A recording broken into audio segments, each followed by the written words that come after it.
हम लोग ठीक है कुमार, बीजेपी की कार्यकर्ता और बीजेपी के तमाम नेता इस वक्त पहुंच चुके हैं। बारासात प्रधानमंत्री नरेंद्र मोदी की रैली की तैयारी है। हमारे साथ इस वक्त कुछ खास मेहमान भी मौजूद हैं। चारू प्रज्ञा, प्रवक्ता भारतीय जनता पार्टी की, हमारे साथ जुड़ रही हैं। बादल देवनाथ साहब राजनीतिक विश्लेषक हैं, टीएमसी के समर्थक हैं, वो हमारे साथ मौजूद हैं। विवेक श्रीवास्तव जी लेफ्ट पार्टियों का रुख रखने के लिए हमारे साथ चर्चा का हिस्सा बने हुए हैं, और जयशंकर जी भी हमें ज्वाइन कर रहे हैं, वरिष्ठ पत्रकार। लेकिन सबसे पहले बादल देवनाथ साहब, मैं आपसे जानना चाहूंगा, ये शेख शाहजहां को सीबीआई कस्टडी से बचाने में इतनी दिलचस्पी क्यों है आपकी सरकार में कि आप सुप्रीम कोर्ट तक पहुंच गए?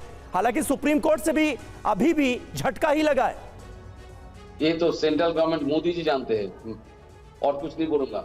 और दूसरा बात है, जो आपने 10 बजे से दिखा रहा है, मोदी जी बारासात में रैली कर रहे हैं, तो हर महिला को ले जा रहा है, महिला के साथ बात करना है। मैं उससे पहले आपको कहना चाहता हूँ समीर जी और मैडम, बंगाल के सारे महिला के लिए ममता दीदी ने बहुत सारे परियोजना चालू किया, और उसका सारी सुविधा सभी महिला को मिल रहा है। आज भी आप लोग घोषित कर दिया आंगनबाड़ी और आईसीडीएस हेल्पर के लिए दिखा दिया हमने, वो भी दिखाया है। एक सवाल ये भी तो है कि संदेश खाली में महिलाओं का दुख दर्द सुनने के लिए वो क्यों नहीं पहुंची? फिर सुनिए ना मैडम, संदेश खाली में कोई दुख दर्द नहीं है।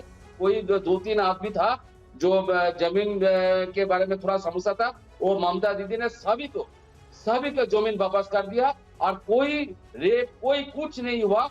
कुछ भाजपा के लोग, कुछ भाजपा के महिला लीडर है जो बादल देवनाथ साहब, कलकत्ता हाईकोर्ट ने ममता बनर्जी की सरकार को इस मुद्दे पर फटकार लगाई है।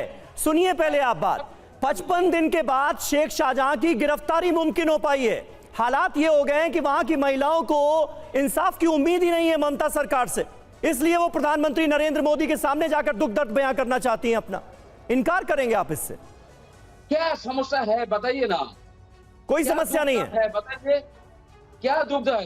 सारे सुविधा, सारे लक्ष्मी मांडा का पैसा मिल रहा है, स्टूडेंट क्रेडिट कार्ड का पैसा मिल रहा है, अबा कन्याश्री का पैसा मिल रहा है, रूपोश्री। अरे भाई, संदेश खाली की जो महिलाएं हैं उनके साथ जो अत्याचार हुए, जो उन पर एट्रोसिटीज हुई, सबका पैसा उसको आप दरकिनार कर रहे हैं, या चंद पैसों से उसको खरीदा जा सकता है क्या किसी को? एक पॉलिटिक्स है, भाजपा कोशिश कर रहा है थोड़ा 2-4 सीट मिल जाए तो 2024 में, इसलिए ये लोग कोशिश कर रहे हैं। मोदी, मुझे हैरानी इस बात की हो रही है सर कि आप सिर्फ जमीन हड़पने के आरोप की बात का जिक्र कर रहे हैं, उस उत्पीड़न का आप जिक्र नहीं कर रहे जो महिलाओं ने आकर सामने रखा है। आप इस बात का जिक्र नहीं कर रहे किस तरीके से सवालों के घेरे में ये मुख्य आरोपी रहा है। चारू प्रज्ञा जी प्रवक्ता है इस बीजेपी की हमारे साथ। चारू जी रूल आउट कर रहे हैं उन तमाम आरोपों के तहत जिसके सवाल वहां पर मौजूद महिलाएं अब उठाती आई हैं।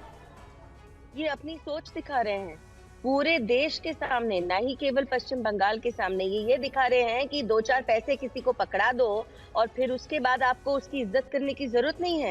ये जमीन की बात कर सकते हैं, महिलाओं के यौन शोषण की बात ही नहीं करना चाहते। कौन सा इन्वेस्टिगेशन पूरा हुआ है जिसके तहत ये कह पा रहे हैं कि कुछ हुआ ही नहीं है? देखिए, सच्चाई ये है कि ममता दीदी को आज वहां पर जाकर ये पैसे बांटने का तमाशा। बादल जी सुन तो लीजिए, अब आपको तो इतना मौका दिया शुरू में ही, अब सुनिए ना चारू क्या कह रही है। समीर जी सुनिए, मैं इनको पता होना चाहिए, मैं ऐसे डिबेट नहीं करूंगी, और ऐसे संगीन मामले पर तो बिल्कुल भी बीच में ना ही बोले। आप एक चीज देखिए, अगर कोई गुनहगार है, अगर कोर्ट ने ये कहा है कि वो गुनहगार है, तो आप ये देखिए किस हद तक ममता दीदी और उनकी सरकार गिर रही है उस गुनहगार को बचाने के लिए। चाहे उनकी पुलिस हो जो उसको बस केवल फूल माला पहनाने से एक कदम पीछे रुक जा रही है, पर वीवीआईपी वाला ट्रीटमेंट दे रही है, उनको अपने सर पर बिठा रही है, या ममता दीदी खुद हो कि कोर्ट के ऑर्डर के बाद, पश्चिम बंगाल के कोर्ट के ऑर्डर के बाद भी उनको हैंडओवर करने को तैयार नहीं। अगर भाई आप इतने भले लोग होते, आपको चिंता नहीं होती किसी और चीज की, आप बचा नहीं रहे होते एक इतने बड़े क्रिमिनल को, जिसने ना ही केवल लैंड ग्रैबिंग करी है, उसने ड्रग पेडलिंग भी करी है, उसने महिलाओं के साथ अत्याचार करा, और एक बार नहीं करा, लगातार करा है, सालों तक करा है। दे दो आप उसको, सीबीआई के हवाले करो। बचा क्यों रहे हो आप उसको? आपका वो क्या लगता है जिसको आप बचा रहे हो? आपकी कौन सी सीक्रेट उसके पास है जिसको छुपाने के लिए आप उसको कोर्ट में तैयार नहीं? ये एक मौजूद सवाल है, मुझे लगता है बादल देवनाथ साहब, मुझे दूसरे मेहमान का रुख करना है, लेकिन मैं फिर आ रहा हूं आपके पास। 20 सेकंड और देता हूं आपको। शेख शाहजहां को बचाने की इतनी कोशिश क्यों? कौन बचा रहा है? आप बचा रहे हो, अभी भी क्लीन चिट दे रहे हो, कर रहा है। अभी जी? भी क्लीन चिट दे रहे हो आप। एक मिनट चारू, उनको जवाब देने दें जी। अरे भाई, शेख शाहजहां को सीबीआई कहीं अपनी कस्टडी में ना ले ले, कौन बचाने का कोशिश कर रहा है? शेख शाहजहां को सीबीआई अपनी कस्टडी में ना ले ले, इसी के लिए तो आप लोग सुप्रीम कोर्ट पहुंच गए। आप कह रहे हैं कौन बचा रहा है? कौन बचा रहा है?